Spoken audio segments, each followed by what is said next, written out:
오늘 하나님께서 우리에게 주시는 말씀은 열왕기하 7장 1절에서 2절 말씀입니다. 열왕기하 7장 1절 2절 말씀 우리 함께 받겠습니다. 하나님의 거룩하신 말씀입니다. 엘리사가 이르되 여호와의 말씀을 들을지어다.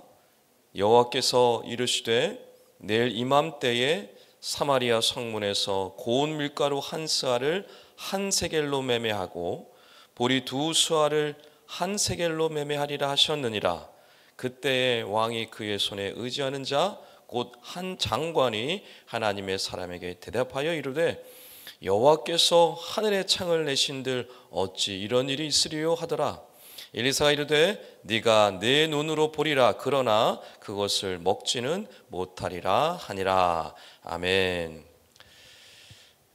아람의 군대가 사마리아를 둘러쌌습니다. 사마리아 성을 둘러싼 것입니다. 이렇게 한 이유는 옛날에 전투의 방식이기도 했는데요, 한 성을 그 둘레를 둘러싸므로 모든 보급로를 막는 것입니다. 보급로를 막아서 성 안에 있는 사람들을 굶겨 죽이려는 작전입니다. 이 작전은 통했습니다. 사마리아 성 안에 먹을 것이 바닥이 났습니다.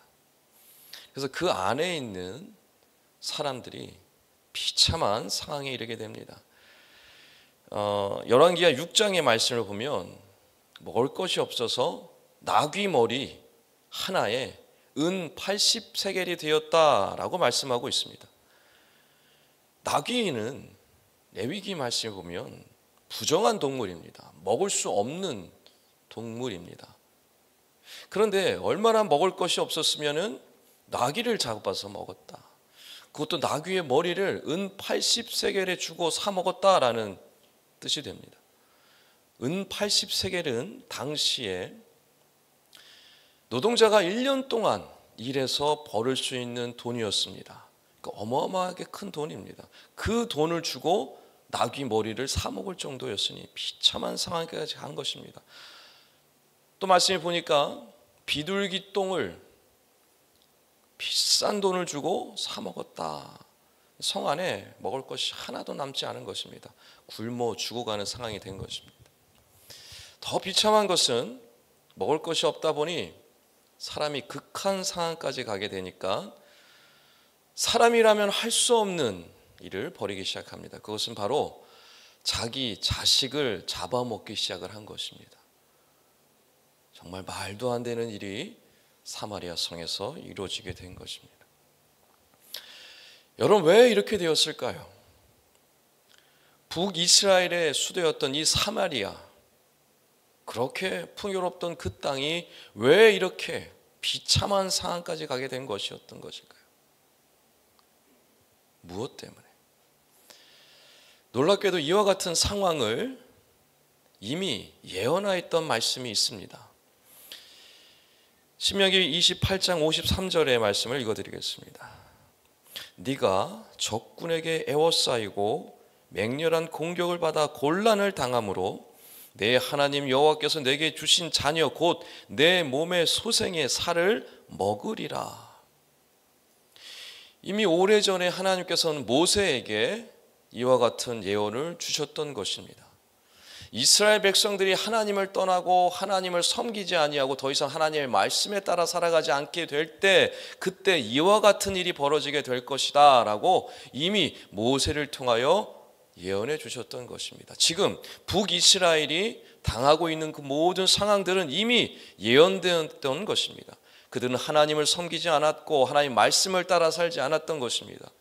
이미 징계가 임했던 것입니다. 여러분, 이와 같은 상황이 되면 여러분은 어떻게 이 극한 상황을 받아들이시겠습니까? 이스라엘 백성들은 하나님을 원망하기 시작했습니다. 그 하나님의 사자 엘리사를 원망하기 시작했습니다. 이스라엘의 왕은 엘리사를 향하여 이렇게 얘기합니다. 왕이 이르되 사밧의 아들 엘리사의 머리가 오늘 그 몸에 붙어 있으면 하나님이 내게 벌 위에 벌을 내리실지로다 하니라. 열왕기하 6장 31절 말씀입니다. 이스라엘의 왕은 이 모든 원인이 엘리사로부터 말미암았다라고 생각했습니다. 엘리사 이 책임을 다 돌리고 있는 것입니다. 그래서 엘리사를 죽이려고 자객을 보냅니다.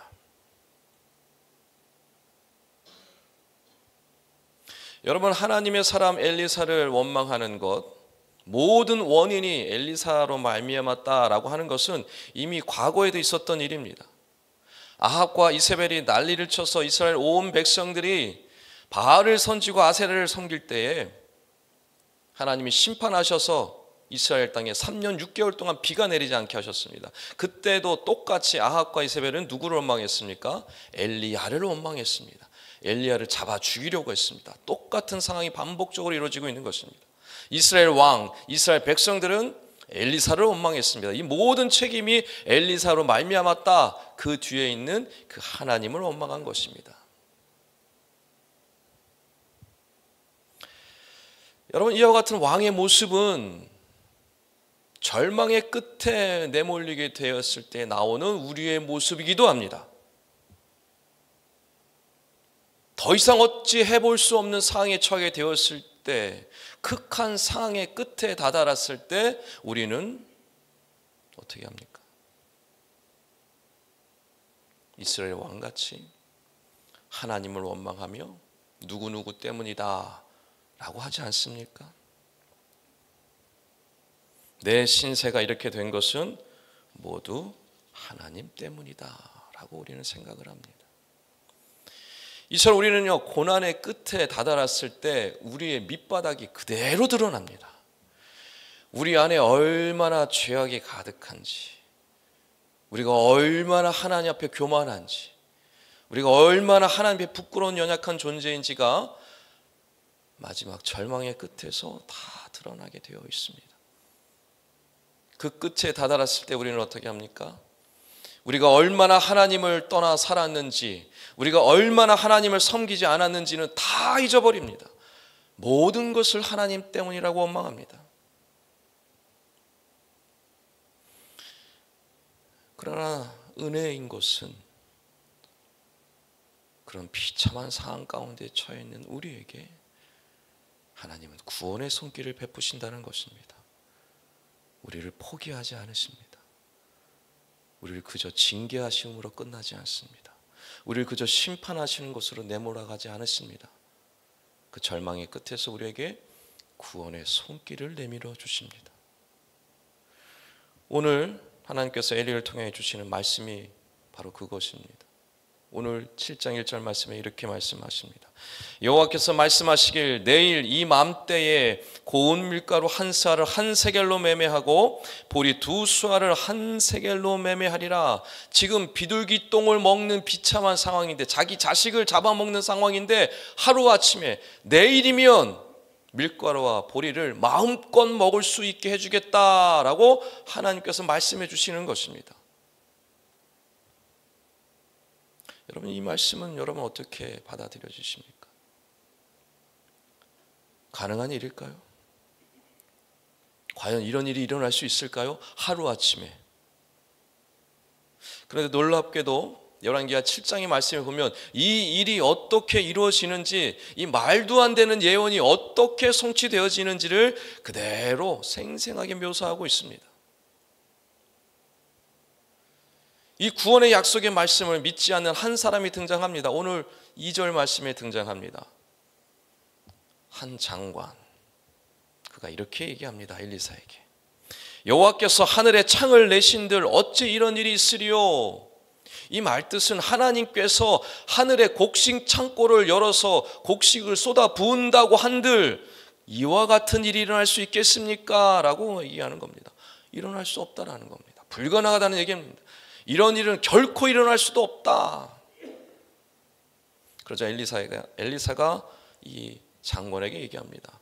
네가 이 기적은 눈으로 볼 수 있으나 먹지는 못하리라. 7장 후반절에 보면 이 사람이 백성들에게 때려 맞아 죽습니다. 하나님의 약속을 믿지 못하는 사람, 구원의 마지막 손길을 거부하는 사람, 그 최후를 그대로 보여주고 있습니다. 여러분, 이처럼 우리는요, 하나님의 약속의 말씀 앞에 그 마지막 순간에 이르렀을 때 어찌 해야 되는지를 오늘 본문을 통해서 분명히 볼 수 있어야 합니다. 하나님의 약속은 반드시 이루어집니다. 하나님의 말씀이기 때문에 그런 것이죠. 그러니 그 약속의 말씀을 붙잡는 사람, 믿는 사람은 결국 구원에 이르게 되는 것입니다. 그 약속의 말씀을 믿는 사람만이 어떻게 합니까? 견디고 버티고 인내할 수 있는 겁니다. 여러분, 믿음을 우리가 어떻게 증명할 수 있을까요? 내 안에 진짜 믿음이 있음을 어떻게 보여줄 수 있습니까? 참고 견디고 버티는 사람만, 그 약속의 말씀이 이루어질 것을 믿고 그 약속의 말씀을 의지하는 사람만 구원을 경험할 수 있습니다. 하나님의 역사를, 그 기적을 우리가 경험할 수 있는 것입니다. 여러분, 그럼 하나님은 왜 우리를 이와 같이 마지막 상황까지 끌어가시는 것일까요? 그 절망의 끝자리까지 우리를 몰아가시는 걸까요? 왜 그렇게 하실까요? 절망의 끝에 섰을 때 비로소 우리의 밑바닥을 볼 수 있기 때문에 그렇습니다. 내가 얼마나 믿음이 없는지, 내가 얼마나 죄인인지, 내가 얼마나 비참한 존재인지를 보게 하시는 것입니다. 그리고 그것으로 끝이 아닙니다. 내 자신을 보게 하실 뿐만 아니라 불가능을 가능케 하시는 그 하나님을 바라보게 하시기 위함입니다. 오직 하나님만이 나를 구원하실 수 있고 오직 하나님만이 이와 같은 상황에서 나를 건져낼 수 있다라는 그것을 경험하게 하시기 위함입니다. 이것을 우리 영혼에 새겨주시기 위해서 우리를 마지막까지 몰아가시는 것입니다. 우리를 마지막 절망의 순간까지 우리를 밀어붙이는 것입니다. 그래야만 우리는 하나님을 의지할 수 있기 때문에 그렇습니다.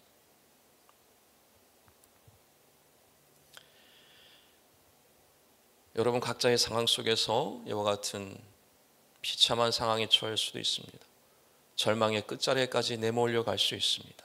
하나님을 원망할 수도 있습니다. 그러나 여러분, 그 마지막 순간에 여러분에게 손을 내미시는 그 하나님, 여러분이 말씀하시는 그 주님의 말씀에 귀 기울이시기 바랍니다. 그리고 그 말씀을 의지하십시오. 그 말씀을 붙드십시오. 그럴 때 주님의 기적과 능력과 역사와 구원을 경험하시게 될 것입니다. 바로 얻기는 오늘 말씀을 나에게 주시는 말씀으로 굳게 믿으심으로 이 하나님의 놀라운 일하심을 온 몸으로, 온 마음으로, 온 인생으로 경험하고 나아가시는 새벽의 모든 성도님 되시기를 주님의 간절히 축원합니다. 기도하겠습니다. 사랑하는 주님, 창조의 하나님, 구원의 하나님, 우리 아버지 되시는 하나님을 찬양합니다. 세상 가운데 살아갈 때 비록 어렵고 힘든 일이 있을지라도 주님의 말씀을 의지하고 나가는 저희들 되게 하여 주시옵소서. 그래야 하나님의 자녀답게, 하나님의 백성답게 살아갈 수 있도록 인도하여 주시옵소서. 성령의 충만함을 허락하여 주시길 원합니다. 우리의 생각과 말과 행동을 지켜 주시옵소서. 그리하여 믿지 않는 자들에게 하나님의 백성답게, 하나님의 자녀답게 선한 영향력을 끼치며 살도록 인도하여 주시옵소서. 오늘 주시는 말씀이 나에게 주시는 말씀인 줄 믿습니다. 사오니 우리 삶 가운데에 이 일들이 이루어지게 하여 주시옵소서. 살아계신 우리 주 예수 그리스도 이름으로 간절히 기도하옵나이다. 아멘. 지금 들은 말씀이 내 삶으로 이어지게 하여 주시옵소서. 2025년 또 다른 희년 3년의 복이 가정마다, 부서마다, 공동체마다 풍성하게 임하게 하여 주시옵소서. 동네 샘매줄 말씀 묵상과 동네 사역을 축복하시고 말씀이 삶이 되는 복을 받게 하여 주시옵소서. 나라가 정치적으로 속히 안정되게 하시고 공의와 정의가 이루어지는 나라 되게 하여 주시옵소서. 육체와 마음의 질병으로 고통받는 영혼들이 주님의 능력으로 치료를 경험케 하여 주시옵소서. 싱크 청년부를 축복하시고 이번 수련을 통하여 하나님의 나라가 임하는 것을 경험케 하여 주시옵소서. 공동기도 제목과 개인기도 제목을 놓고 기도하신 후에 삶의 자리로 나아가겠습니다.